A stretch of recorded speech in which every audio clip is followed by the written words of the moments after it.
بسم اللہ الرحمن الرحیم۔ حضرت عیسیٰ علیہ السلام کو اللہ تعالیٰ نے آسمان پر کیوں اٹھا لیا؟ آپ کو شہید کرنے والا دقیانوس کون تھا؟ کس طرح آپ کی دعا سے آپ کے شہر کے لوگ خنزیر بن گئے؟ کیا واقعی آپ کو شہید کیا گیا یا شہید کرنے سے پہلے ہی اللہ نے آپ کو آسمان پر اٹھا لیا؟ اور آپ کے قتل کا ارادہ کرنے والے دقیانوس کا انجام کیا ہوا؟ تو ناظرین، چلتے ہیں واقعہ کی تفصیل کی طرف۔ بنی اسرائیل کو جب عیسیٰ علیہ السلام نے تبلیغ فرمائی تو وہ آپ سے مقابلہ تو نہ کر سکے، البتہ آپ کی شان میں گستاخی شروع کر دی اور آپ کی والدہ ماجدہ پر عیب لگانے شروع کر دیے اور آپ کو طرح طرح کی تکالیف دینی شروع کر دیں۔ ایک دن آپ شہر میں گشت فرما رہے تھے کہ شہر کے لوگوں نے آپ کو بہت پریشان کیا۔ تب آپ نے اللہ تعالیٰ سے دعا کی، اے مولا کائنات، میں کہاں تک صبر کروں؟ اب بہتر یہی ہے کہ تو ان کو خنزیر بنا دے۔ آپ کی زبان مبارک سے الفاظ نکلے ہی تھے کہ وہ سب خنزیر بن گئے۔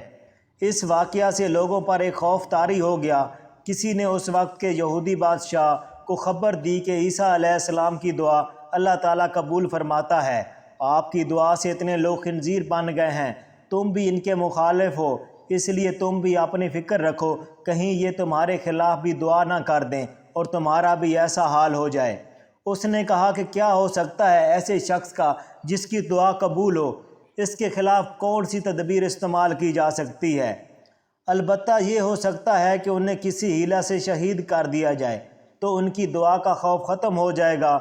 اس سلسلے میں اس نے ایک شخص دقیانوس کو اس کام کے لیے منتخب کر دیا۔ دقیانوس ایک منافق شخص تھا، بظاہر عیسیٰ علیہ السلام سے بھی ملتا تھا لیکن در پردہ یہود سے بھی ملا ہوا تھا۔ جب یہ واقعہ درپیش آنے ہی والا تھا تو حضرت عیسیٰ علیہ السلام نے اپنے حواریوں سے پہلے فرما دیا تھا کہ آج صبح سے پہلے ہی مجھے ایک شخص چند درہم کے عوض فروخت کر دے گا۔ ناظرین، خیال رہے کہ منافقین تقریباً ہر دور میں رہے، یعنی جہاں مخلصین ہوتے ہیں وہاں منافقین بھی ہوتے ہیں۔ نبی کریم صلی اللہ علیہ وآلہ وسلم کے زمانہ میں بھی منافقین تھے۔ جب تک اللہ تعالیٰ کی طرف سے انہیں حکم آیا تھا اس وقت تک جاننے کے باوجود آپ ان سے چشم پوشی فرماتے رہے۔ جب حکم آ گیا تو ایک ایک کا نام لے کر ان کو مسجد سے نکال دیا گیا تھا۔ حضرت عیسیٰ علیہ السلام کو بھی یہ معلوم تھا، لیکن آپ بھی خاموش رہے اور اس سے کچھ نہیں کہا اور نہ ہی کسی اور کو کہا کہ اسے قتل کر دیا جائے۔ دقیانوس کو اس یہودی بادشاہ نے، جس کا نام بھی یہودا تھا، 30 درہم دینے کا وعدہ کیا کہ وہ عیسیٰ علیہ السلام کو خود شہید کر دے یا کسی سے کرا دے۔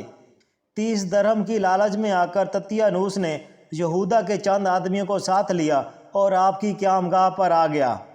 دقیانوس نے اپنے ساتھیوں کو دروازے پر کھڑا کیا اور خود اندر آ گیا۔ دقیانوس جیسے ہی اندر آیا، اس کے سامنے ہی عیسیٰ علیہ السلام کو کھڑکی کے ذریعے آسمانوں پر زندہ اٹھا لیا گیا۔ اسے یہ ماجرا دیکھ کر کافی تعجب ہوا اور وہ کافی دیر تک اس تعجب میں گم سم رہا۔ باہر اس کے ساتھیوں نے سمجھا کہ شاید دقیانوس اور عیسیٰ علیہ السلام کے درمیان لڑائی ہو رہی ہے۔ وہ اندر جانا ہی چاہتے تھے لیکن ان کا ساتھی باہر آ گیا۔ اللہ تعالیٰ نے اسے عیسیٰ علیہ السلام کا ہم شکل بنا دیا۔ اب اس کے باہر نکلتے ہی اس کے ساتھی یہودیوں نے یہی سمجھا کہ یہ عیسیٰ علیہ السلام ہے، کیونکہ یہ ان کا ہم شکل بھی تھا، اس لیے انہوں نے اسے پکڑ لیا۔ اب دقیانوس چلا چلا کر انہیں بتا رہا تھا کہ میں تمہارا ساتھی ہوں، حضرت مسیح کو قتل کرنے گیا تھا، لیکن اس کی بات کو کسی ایک نے بھی نہ سنا، بلکہ وہ کہنے لگے، اے عیسیٰ علیہ السلام، تم نے ہمارے ساتھی کو قتل کر دیا ہے، اب ہمیں دھوکہ دینا چاہتے ہو، اور یہ کہہ کر اسے سولی پر چڑھا دیا۔ ناظرین، عیسائی بھی آج تک اسی وہم میں مبتلا ہیں کہ عیسیٰ علیہ السلام کو سولی پر چڑھا دیا گیا تھا، البتہ پھر زندہ کر کے انہیں آسمانوں پر اٹھایا گیا۔ اسی وجہ سے سارے عیسائی صلیب کو پوجتے ہیں اور اس سولی کو اپنے گناہوں کا کفارہ سمجھتے ہیں، مگر حقیقت یہ ہے کہ دقیانوس کو قتل کیا گیا، نہ کہ عیسیٰ علیہ السلام کو۔ اللہ تعالیٰ نے قرآن مجید کی سورۃ نساء میں فرمایا ہے، جس کا ترجمہ ہے، اور ان کے اس قول سے کہ ہم نے قتل کر دی ہے مسیح عیسیٰ فرزند مریم کو، جو کہ اللہ تعالیٰ کا رسول ہے، حالانکہ انہوں نے نہ قتل کیا اور نہ اسے سولی پر چڑھا سکے، بلکہ مشتبہ ہو گئی ان کے لیے حقیقت، اور یقیناً جنہوں نے اختلاف کیا ان کے بارے میں وہ بھی شک و شبہ میں ہیں۔ ان کے متعلق نہیں ان کے پاس امر کا کوئی صحیح علم، بجز اس کے کہ وہ پیروی کرتے ہیں گمان کی اور انہیں قتل کیا، انہوں نے اسے یقیناً